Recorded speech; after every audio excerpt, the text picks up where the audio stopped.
Hi, I'm Helen from Heritage Organic Seeds, and today we are doing the sow along for our July subscription box, and we are going to sow in this video our coriander cilantro. So this is a variety that has been selected for its lush leafy growth and vibrant citrusy taste. So let's get sowing. So we're going to sow our coriander into these module trays. You can also use seed trays if you prefer, or even small pots, but I'm going to use this module tray. Now I've got 24 cells in here, so I'm going to sow my coriander, the basil, and also the chicory, and I'm going to do 8 cells per variety.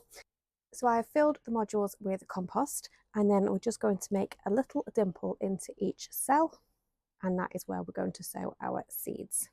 So with our coriander, we're going to sow around 5 to 7 seeds per cell, and then that'll just give us some nice bushy plants.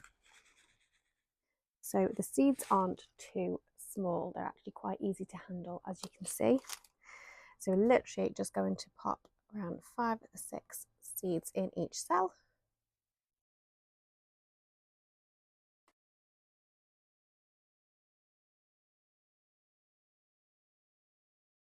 Like so. And then we're going to cover with a fine layer of compost, and then give those a light water.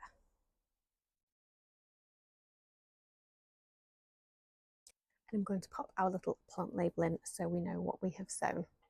So within a couple of weeks, your seedlings will start to emerge, and then you can look to transfer those into small pots or into larger modules. If you sowed in trays, then you will just need to carefully prick out each seedling and transfer into smaller pots. You want to grow your seedlings on a little bit to develop their root system, and then you'll see some nice healthy top growth starting to form. And then when your plants are large enough to handle, you can look to transplant those into the ground, into their final growing positions. You could also use large containers, and if you're using a large container, then you can obviously plant several plants into one container. So you want to keep your coriander plants well watered during the summer season. They can bolt very quickly if you allow the soil to dry out. You can harvest the leaves as required over the summer and into the autumn. And if you want to grow some coriander to use over the winter, then you can sow your coriander quite late in the season, but obviously try and keep them under cover if you are doing that.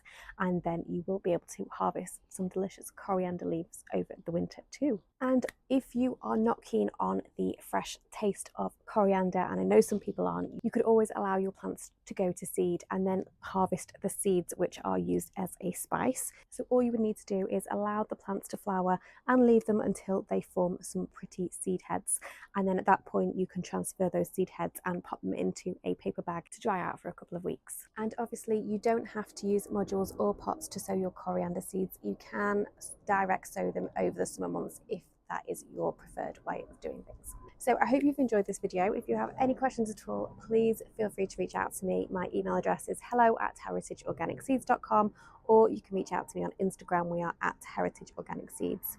Happy sowing!